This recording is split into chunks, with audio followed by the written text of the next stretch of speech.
Buenas tardes, amigos y amigas. Bienvenidos a nuestro programa Personas y Testimonios. La Iglesia Católica, en su vida celebrativa, deriva la historia de la salvación, la vive en un periodo de tiempo que se llama año litúrgico y que está a su vez dividido en varios tiempos. Tiempo de Adviento y de Navidad, tiempo de Cuaresma y de Pascua, tiempo ordinario.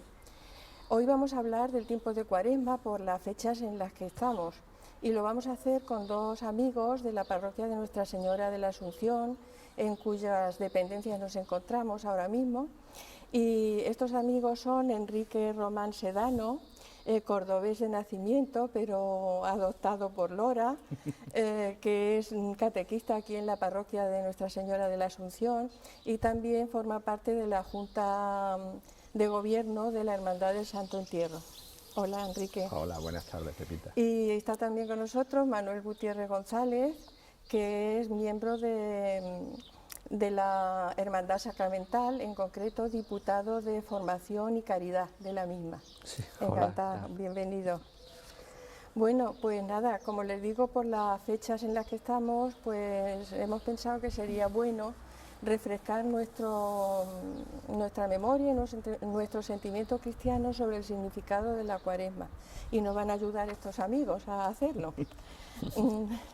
Bueno, antes que nada explicar un poquito así, recordarnos qué es la Cuaresma, Enrique, y en qué fecha, en qué tiempo empezó a celebrarse la Cuaresma. ¿Cuál es su origen? Bueno, cuando nos planteaste la posibilidad de tener esta charla distendida contigo sobre la Cuaresma, pues yo digo, bueno, tendré que refrescar un poco mis conocimientos, mi saber sobre esto, ¿no? Y entonces, pues resulta que hay conocimientos ya, una especie de celebración cuaresmal que nos refleja San Hipólito a finales del siglo II, pero solamente se ceñía a lo que era Viernes Santo y Sábado Santo, o sea, desde la muerte de Cristo hasta la resurrección. El triduo pascual. Sí, era un tiempo fuerte de ayuno y de oración que yo, pensando que conozco un poco las comunidades neocatecumenales, el camino neocatecumenal, ellos, por ejemplo, sí hacen ese ayuno desde la muerte de Jesús, el Viernes Santo, sobre las 3 de la tarde, la hora nona, hasta después de la Vigilia Pascual. Los que están, digamos, más comprometidos, están dentro ya del final del camino, sí hacen ese ayuno igual, ¿no? Luego ya, posteriormente, a mediados del siglo IV, nos encontramos con San Ambrosio y San Agustín, que ya ellos hablan del Triduum Sacrum. Ellos ya lo unen con el Domingo de Resurrección, y ahí meten ellos. Y posteriormente, en Roma, pues se amplía ese periodo a 6 días, y más tarde lo unen a 3 semanas. Ellos lo que hacen es, según el calendario romano, pues van buscando el 1 de marzo como inicio del periodo cuaresmal y finalización, sabemos, por temas de la celebración litúrgica de la Semana Santa, que el Viernes Santo nunca puede ser anterior al 22 de marzo, por el tema de la luna, del calendario judío y demás, ¿no? Entonces era un periodo que era como mínimo de 21 días. Y luego ya posteriormente, sobre el siglo X, siglo XI, es cuando se empieza se traslada de esos 6 días a 6 semanas y se empieza a conocer ya como la Cuaresma de 40 días, que es la que nosotros ahora conocemos, ¿no? Conocemos. Manuel, la Cuaresma empieza el miércoles de ceniza. ¿Qué sentido, qué significado tiene el miércoles de ceniza? ¿Por qué la ceniza? Pues tiene un sentido de conversión, ¿no?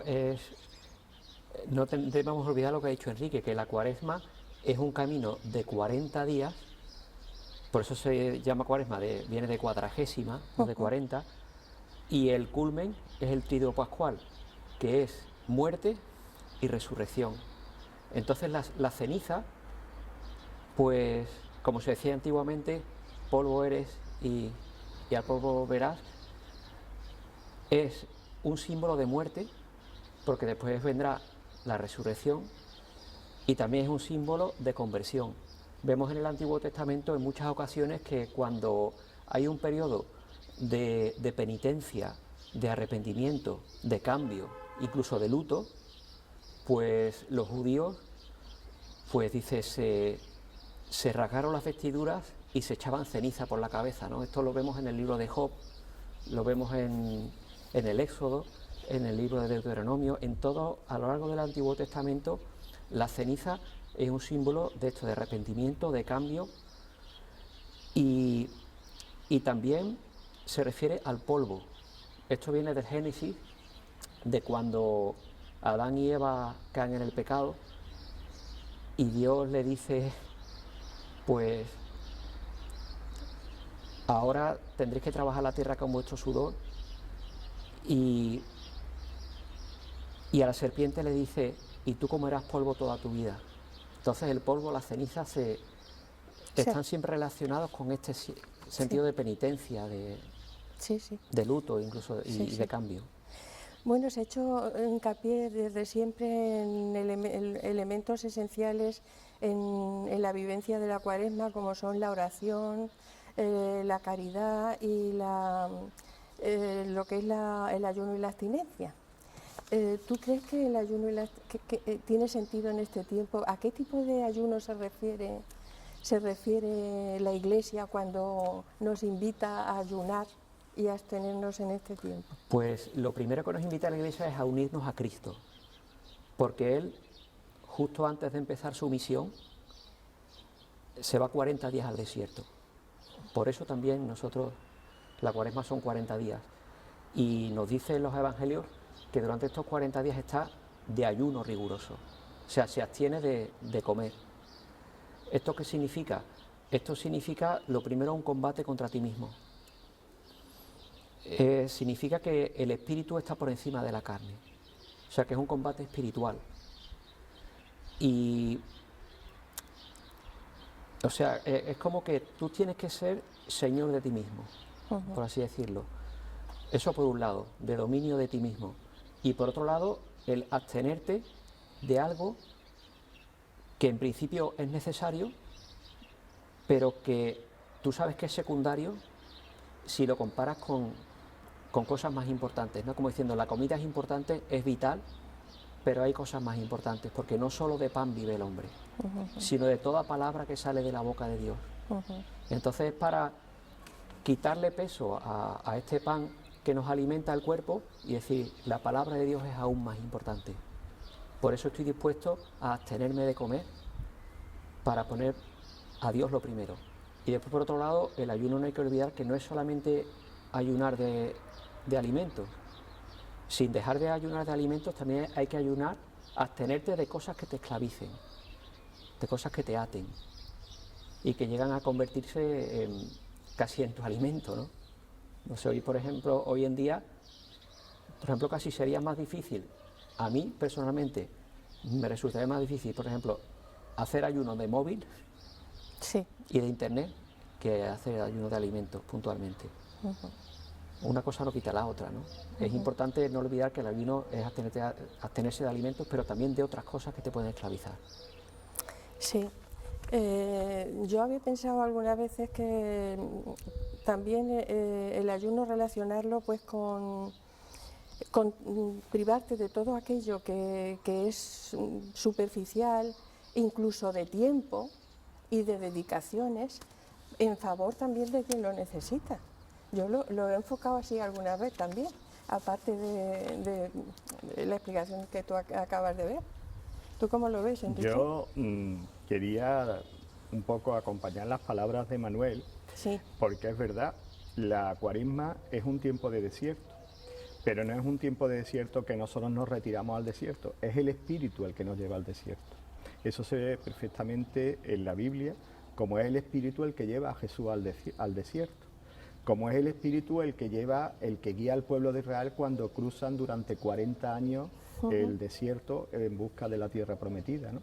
Elías está también, cuando va al monte Sinaí, está también Moisés está también 40 días en el monte Sinaí, hasta que baja con las tablas de la ley, ¿no? Y Elías, el profeta Elías, también peregrina por el desierto.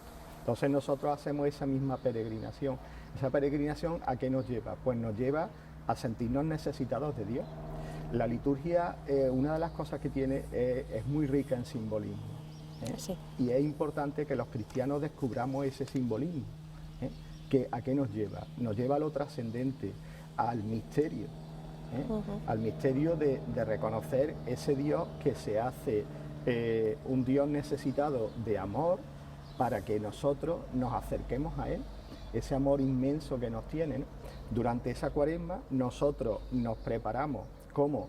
Preparamos, digamos, nuestro espíritu, se fortalece a través de lo que ha dicho Manuel, a través de ese ayuno, que no solamente es un ayuno físico, sino que también es un ayuno de nuestras apetencias, de nuestros gustos, de todas aquellas cosas que en nuestro corazón desplazan a Dios, porque nos llenamos de cosas y desplazamos a Dios y nos dejamos. Es ese desierto de decir, Señor, yo te necesito en mi vida, para mí tú eres lo primordial, eres como el maná, ¿no? Como el maná en el desierto era para los israelitas cuando iban cruzándolo, ¿no? Era la necesidad esa de Dios en tu vida. Sí. Pues eso, el ayuno, ¿no?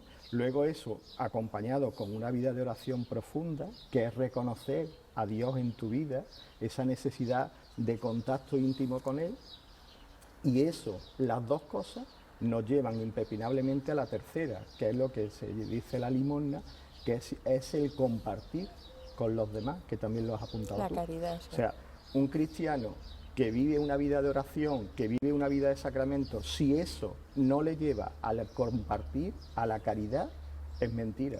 Es mentira, porque se queda en un rito vacío, claro. Es mentira, porque Cristo precisamente a lo que nos llama es a eso, no nos llama a otra cosa. Y eso, por ejemplo, en el Evangelio de Mateo se ve muy claro, porque en la primera parte, cuando nos habla del desierto, de los 40 días de Jesús en el desierto, el siguiente paso, ya en el capítulo 5, nos lleva a las bienaventuranzas.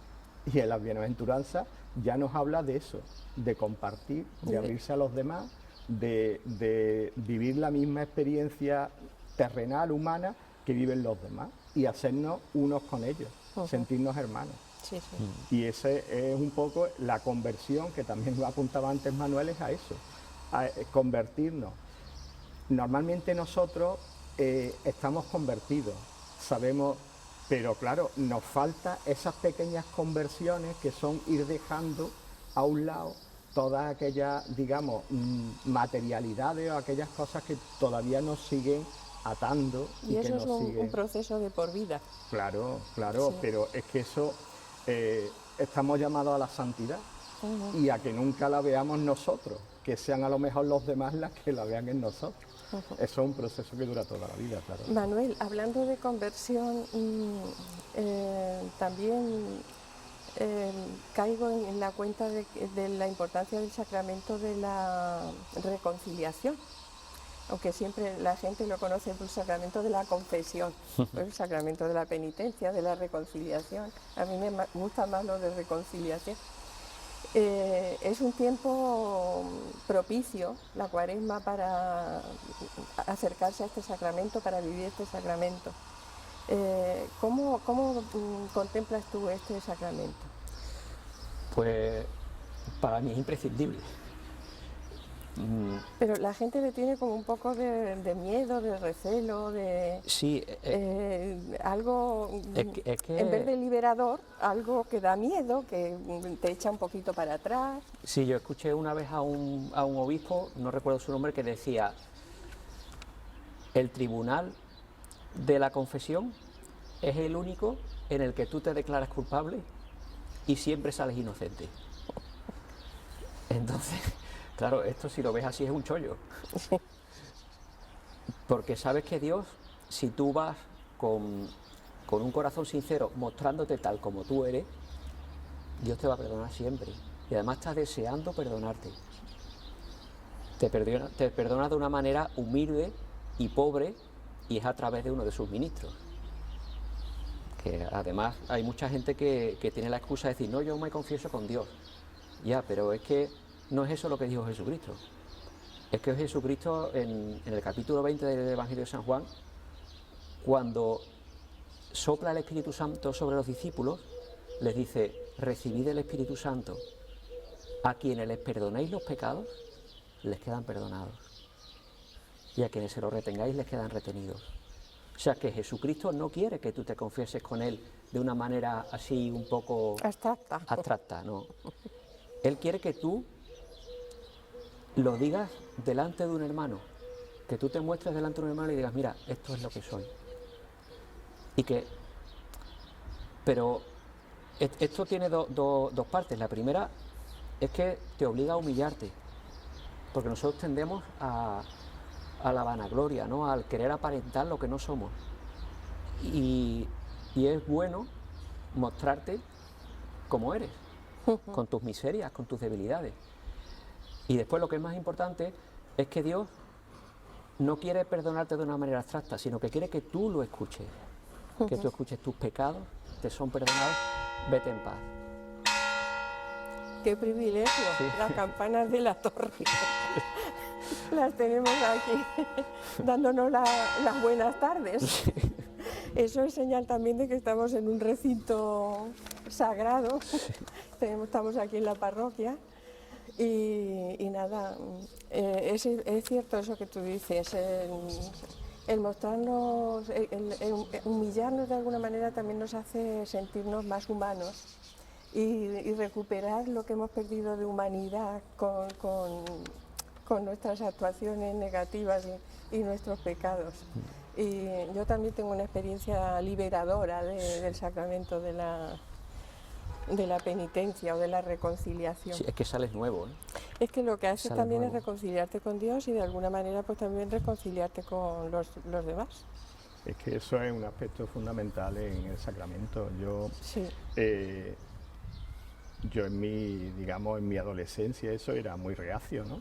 Y me costó mucho interiorizar y descubrir el sacramento de la reconciliación o de la confesión, ¿no?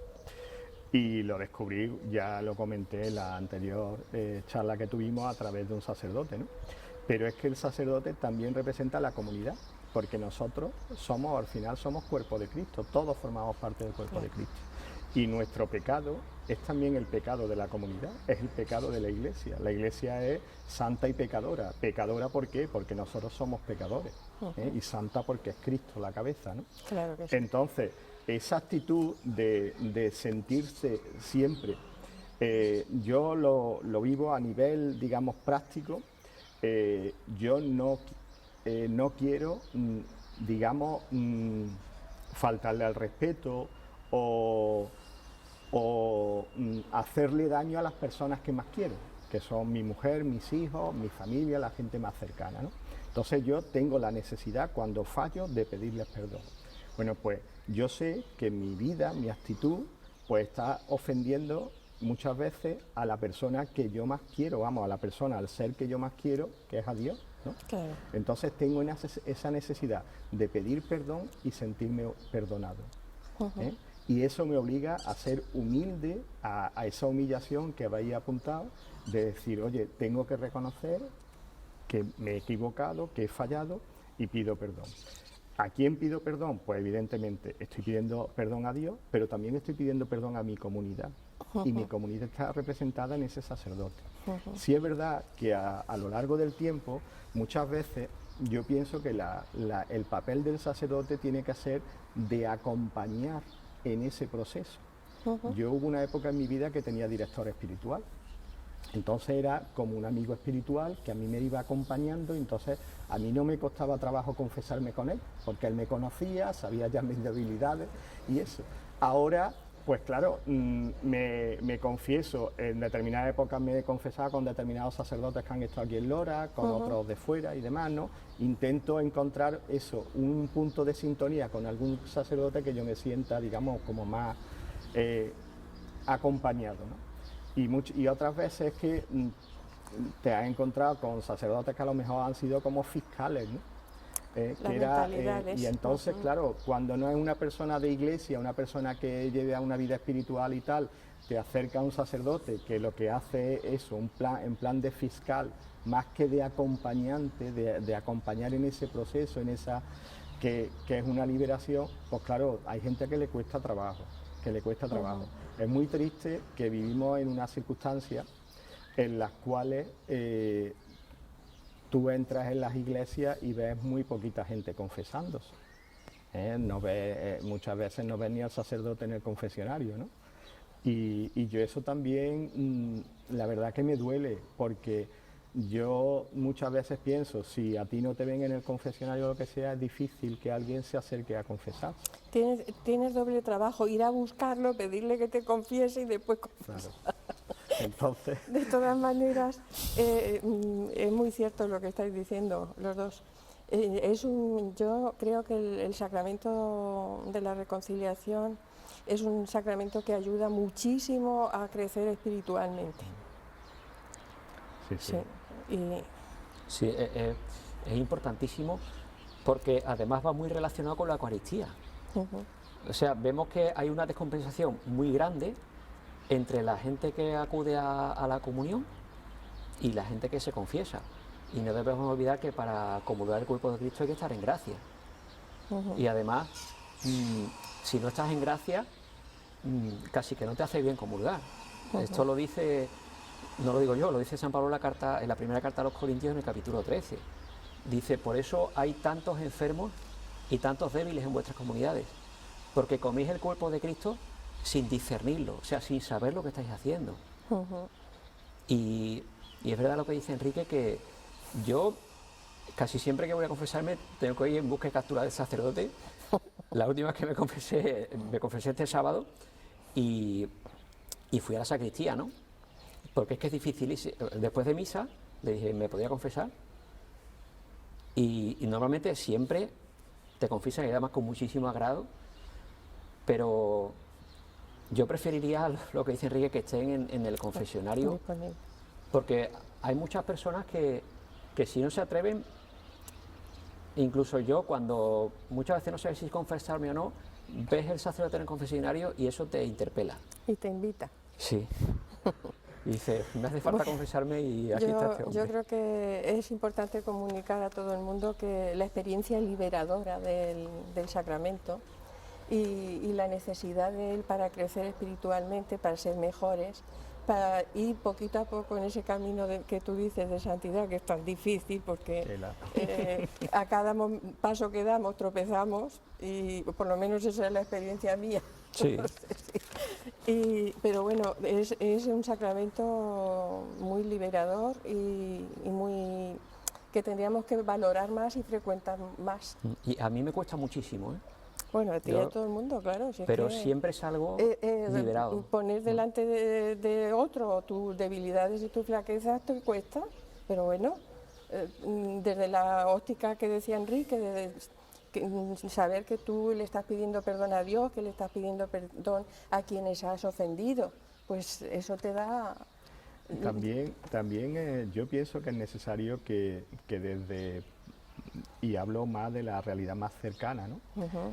Hay que hacer una pedagogía del sacramento, hay que mostrarle a los feligreses, a la comunidad, lo que es el sacramento realmente. No basta con decir que ahora en Cuaresma tenemos que confesarnos y ya lo has dicho, no, eso no es así. Yo muchas veces, como en la catequesis de adultos para la confirmación, hay un tema que es sobre la reconciliación, sobre el sacramento. Y cuando tú les explicas y les muestras, y con la palabra de Dios por delante y demás, ellos dicen, ostras, es que yo no me podía imaginar que esto fuese así, porque ellos la visión que tienen es eso, que tú estás el cura ahí, tú vas, te confiesas, muchas veces el cura te anima, te aconseja o lo que sea, otras veces, bueno, te escucha y ya está, te da la solución. Pero cuando tú les hablas del trasfondo, cuando tú le hablas de la dimensión que supone el perdón, cuando le hablas del perdón, es que vivimos en una sociedad que la gente tenemos muchas heridas, vamos acumulando muchos sinsabores, muchas frustraciones, muchos momentos de dolor. y la gente está así. Entonces, cuando tú le hablas del perdón, es que es tan necesario. Es necesario en las relaciones humanas y es necesario para la gente que tenemos un sentido de la trascendencia, para la gente que somos creyentes. Si en las relaciones humanas es, digamos, imprescindible para llevarnos bien, para querernos, ¿cómo no va a ser imprescindible para nuestra relación con Dios? Claro. Cuando tú se lo haces ver a la gente así, la gente empieza, por lo menos se lo empieza a plantear de otra forma. Pero muchas veces es que no se sabe realmente lo que es el sacramento. En cierto modo, junto con el Espíritu Santo, yo creo que es el gran desconocido de los sacramentos, porque Sí. la gente tiene una visión muy corta, muy pequeña de lo que es realmente el sacramento. ¿Verdad que Yo sí? cuando estás hablando me estoy acordando de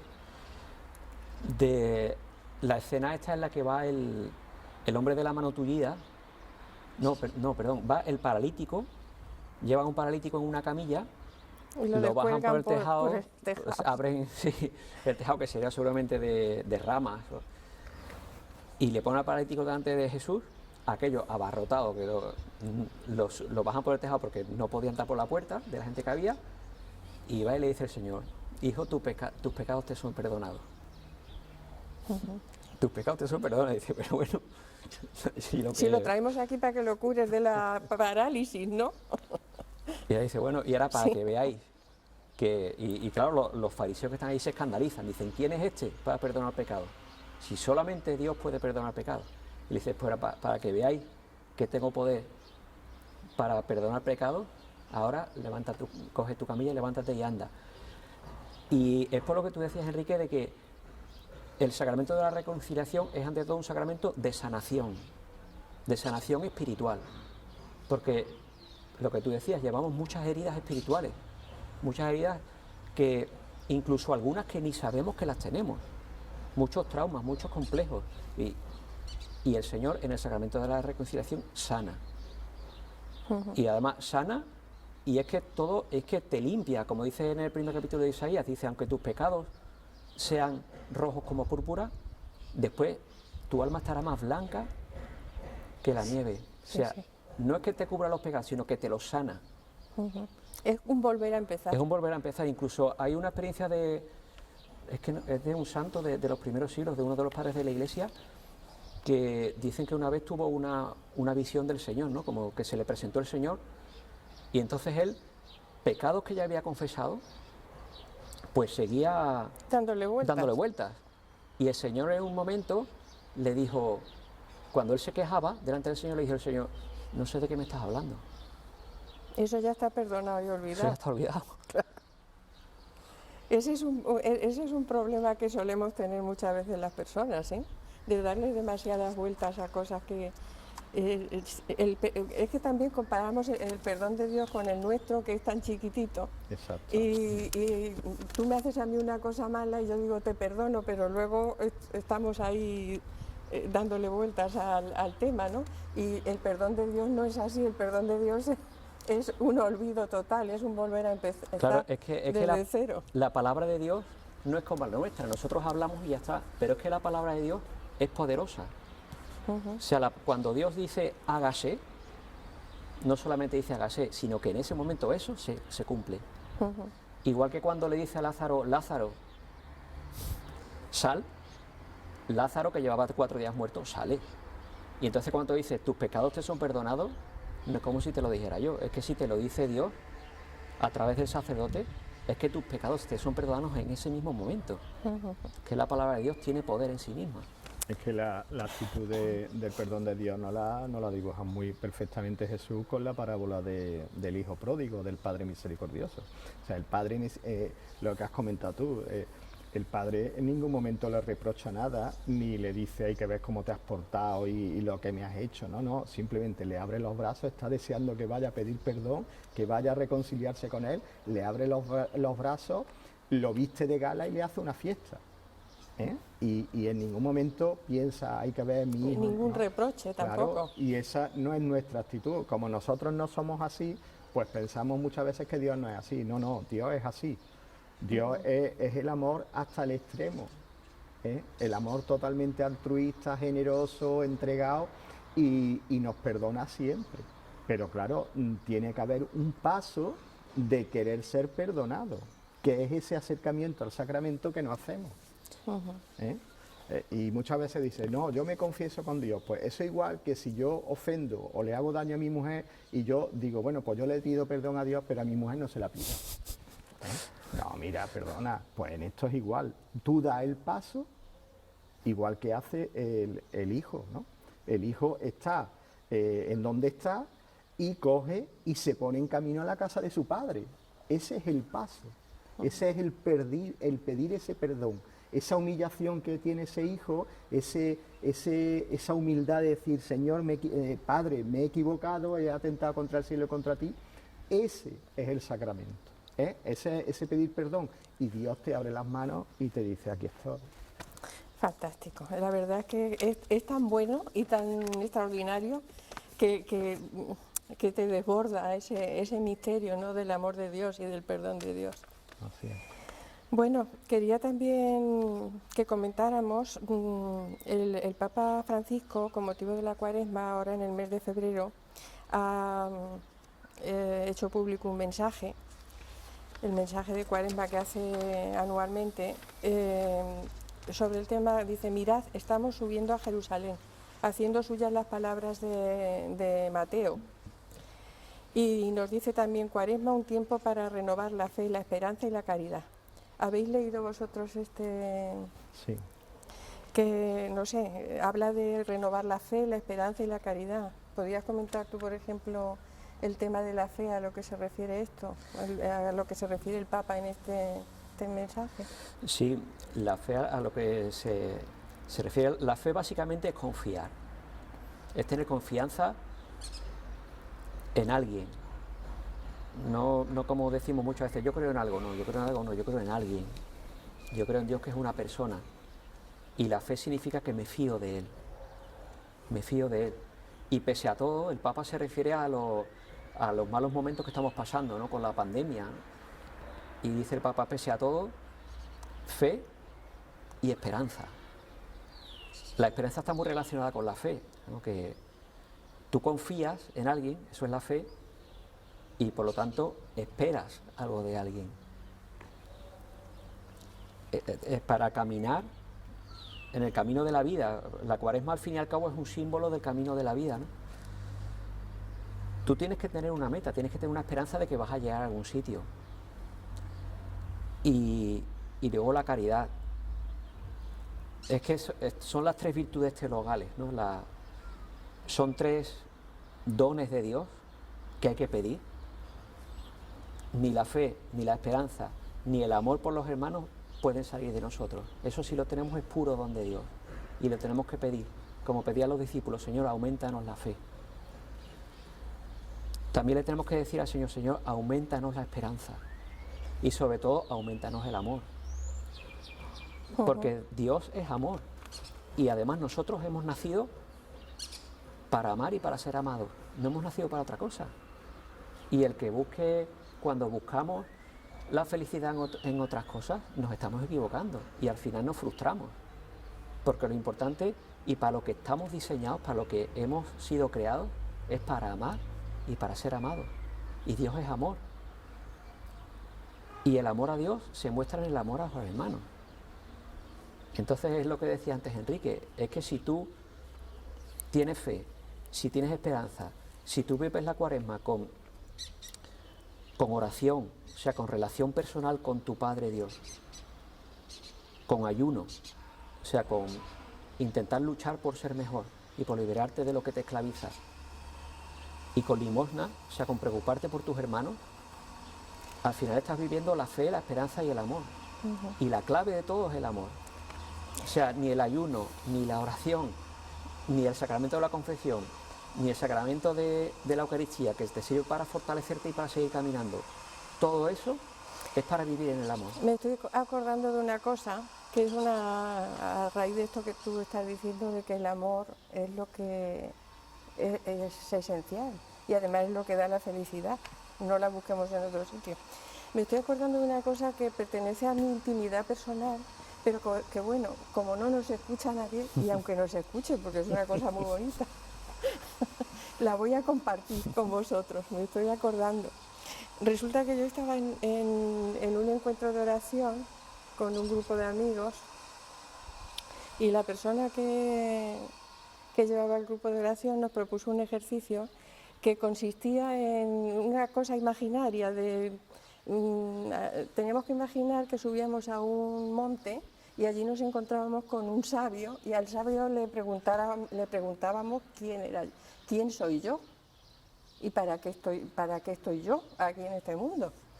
Y recuerdo que fue una experiencia preciosa porque vi con claridad, como si alguien me lo estuviese soplando al oído.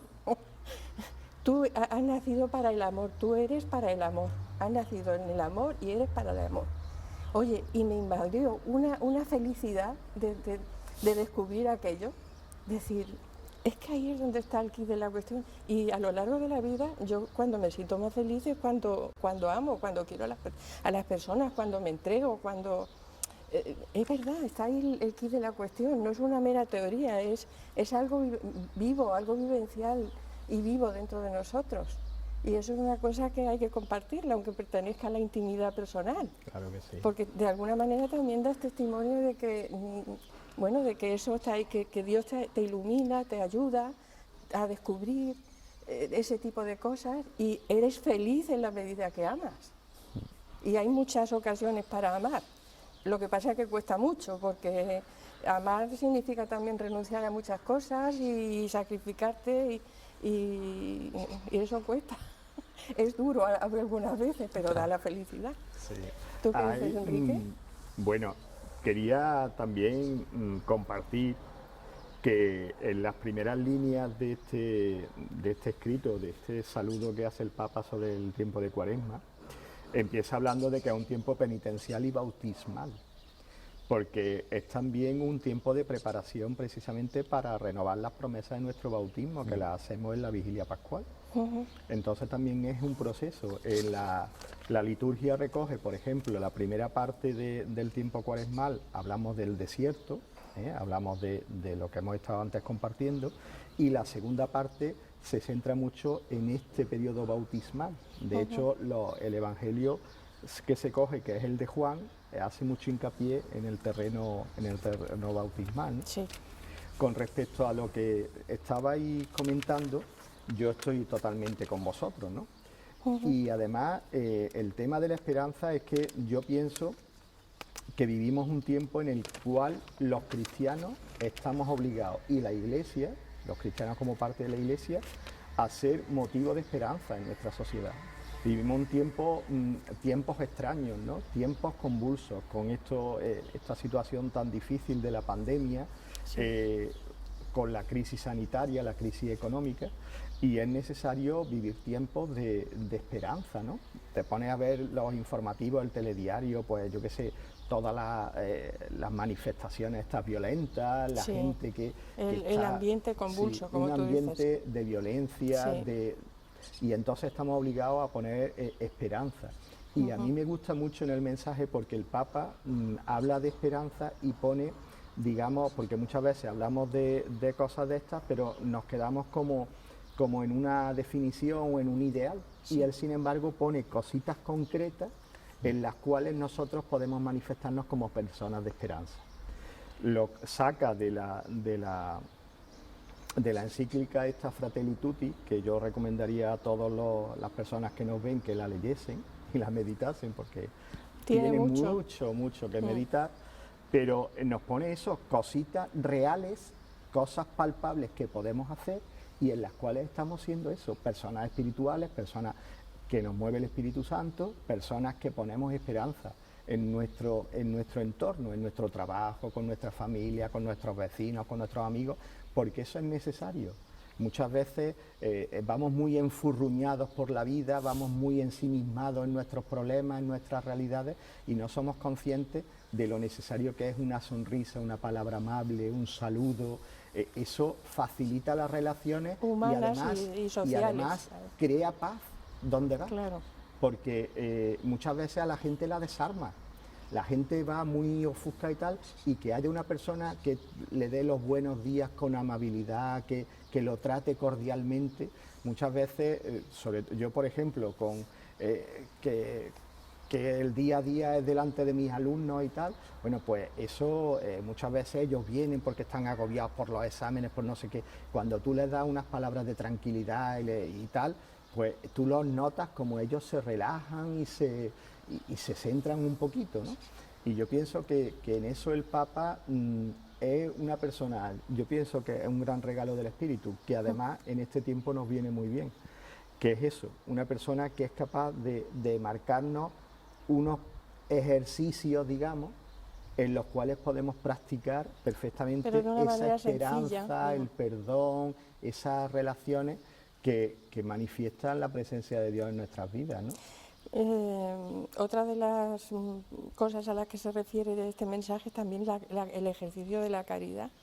Y realmente en el momento en que estamos viviendo, tú lo acabas de decir, es un momento muy difícil, no solo por la pandemia, sino por las consecuencias que está teniendo la pandemia y que va a tener en no se sabe cuánto tiempo.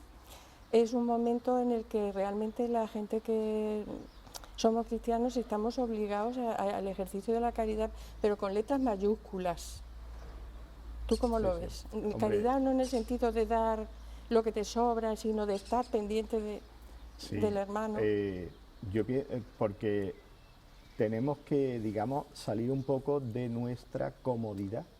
Es verdad, los cristianos que vivimos en una sociedad como la nuestra, que tenemos nuestras necesidades cubiertas y tal, pues nos limitamos a hacer 4 cositas a lo largo del año, como puede ser, bueno, el mes pasado con el tema de Manos Unidas, cosas así, y muchas veces con eso acallamos nuestra conciencia. Y no, es un momento de dar pasos adelante y de comprometerse y de implicarse, no solamente en la ayuda económica, sino en todo tipo de ayuda que sea necesaria. Ahora, por ejemplo, bueno, pues hay mucha gente que se ha quedado sola. Además, yo pienso que nos deberíamos de implicar en todos los ámbitos de la pastoral de las parroquias, por ejemplo, en la pastoral de la salud, en la atención a los ancianos, las personas mayores, las cáritas, o sea, deberíamos de implicarnos mucho más. Todo lo que implique acompañar al hermano que está sufriendo en estos momentos difíciles, pues es caridad, con letras mayúsculas. Y eso se puede ejercitar pues desde cualquier ámbito de la parroquia, desde tu propia familia, en muchos ámbitos. ¿Tú cómo lo ves? Pues porque sí que en la Cuaresma uno de los 3 puntales, ayuno, oración y limosna, es la limosna, ¿no? Pero la limosna... No entendida como... Hay que entenderla como que la mayor limosna y la mejor es darte tú mismo. Tú eres la mejor limosna. O sea, entrégate a los demás. No da lo que te sobra y acalla tu conciencia. No. La limosna, además, es lo que nos enseña Cristo. Este camino de la Cuaresma, al final acaba en que Cristo se entrega totalmente, hasta la última gota de su sangre, por amor, por ti y por mí, por los 3 que estamos aquí. Y por todos, por los 4 que estamos aquí. No vamos a dejar la cámara aparte. Y la limosna que él da, él no tenía nada. Sí. Él se entrega a sí mismo, incluso nos entrega a su madre. Y esa es la actitud. No es una cuestión de hago esto y hago lo otro. Yo estoy en una ONG y... No. La mayor limosna eres tú. Y en cuanto tú te pongas a disposición de Dios, ya te va a poner por delante muchas... Hay una actitud que yo veo, desde mi punto de vista, es contra la caridad totalmente, que es cuando las personas decimos, yo es que no valgo, yo es que no sirvo, yo es que no...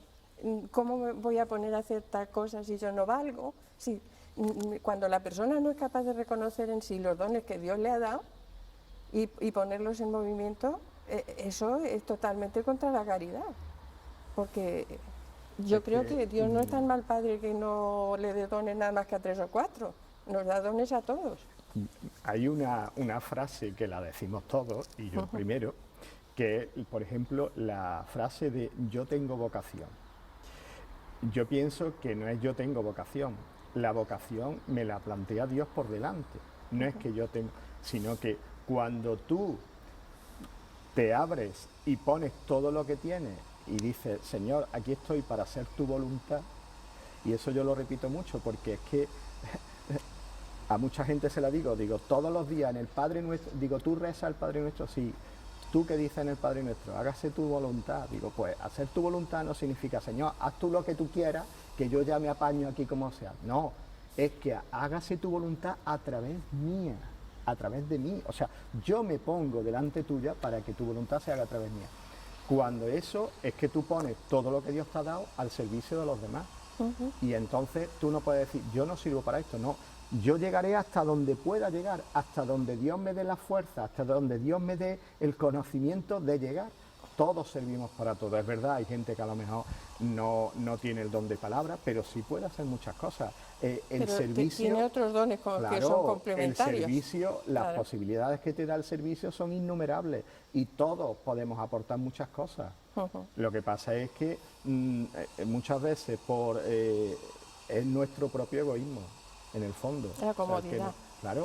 El que nos hace, no, tú estás más cómodo así, tú no te comprometas, tú no te señales, y Jesús muchas veces nos dice, es que tú te tienes que señalar, bendito sois si os persiguen por mi causa. Vencer un poquito también el miedo a confesarse cristianos y a decir abiertamente la fe que tienes y en lo que tienes y por qué haces las cosas que haces. Es que si nosotros nos mostramos como somos, como se mostraba Jesús, como ha dicho Manuel, con lo que era, yo soy así, ya está, sin prepotencia, ni sin vanagloria, ni sin nada. ¿No? Esto es lo que yo soy y aquí está el servicio. Lo pongo a vuestro servicio. Claro. Entonces, muchas veces te encuentras que la gente la descolocan, ¿no? Porque hoy no estamos acostumbrados, vivimos en una sociedad que es muy individualista y muy de mirarse cada uno a sí mismo. Entonces, cuando hay personas que son capaces de mostrarse así y de ofrecer lo que tienen, pues eso descoloca, ¿no? Y interpela. Bueno, ¿por qué, no? Bueno, pues la verdad es que yo me estaría horas enteras aquí hablando con vosotros, pero vamos a tener que ir terminando por esta vez. Ha estado muy bien, vamos, me enseñáis mucho, yo me tengo que juntar más con vosotros. Todos aprendemos. Bueno, pues lo tenemos que dejar aquí porque realmente tenemos un tiempo determinado. Hemos estado muy a gusto, creo que hemos tocado temas interesantes que son buenos para todo el que quiera escucharlos. Y bueno, pues seguiremos en este camino de Cuaresma intentando aplicarnos todo lo que hemos estado descubriendo aquí. Les invitamos a hacer igual si ustedes lo consideran oportuno. Muchísimas gracias por acompañarnos una tarde más. Hasta el próximo día. Que lo pasen muy bien.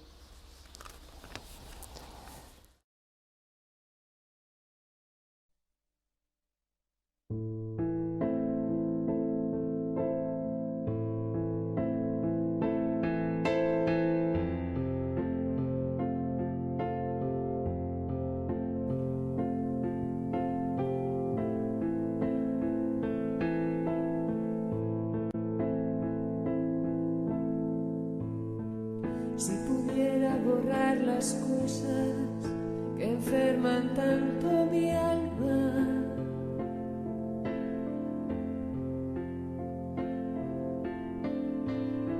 si pudiera desdecirme de tanta palabra irada,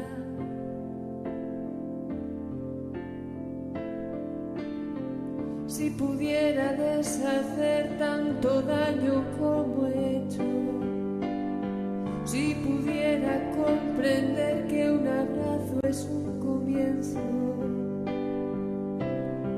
si pudiera confiar en tu amor y no en mis fuerzas,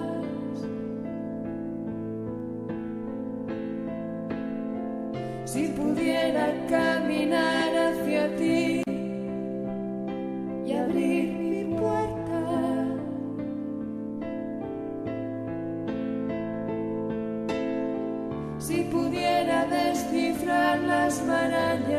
de mi mente.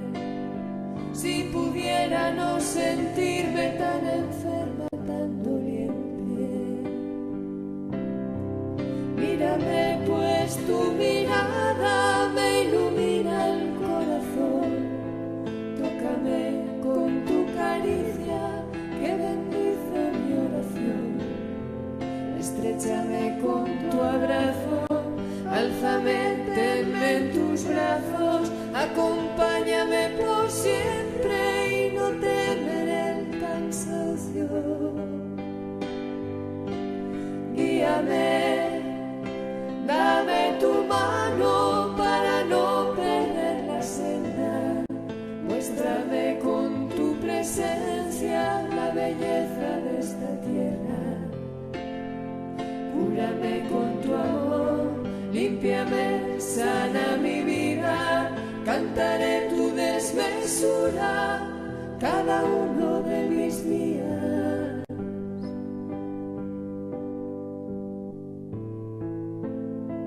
Yo quiero darte posada, quiero ampliar la mirada, ser refugio para otros, despojarme y darlo todo. Quiero acogerte en mi casa. Cúrame, Señor.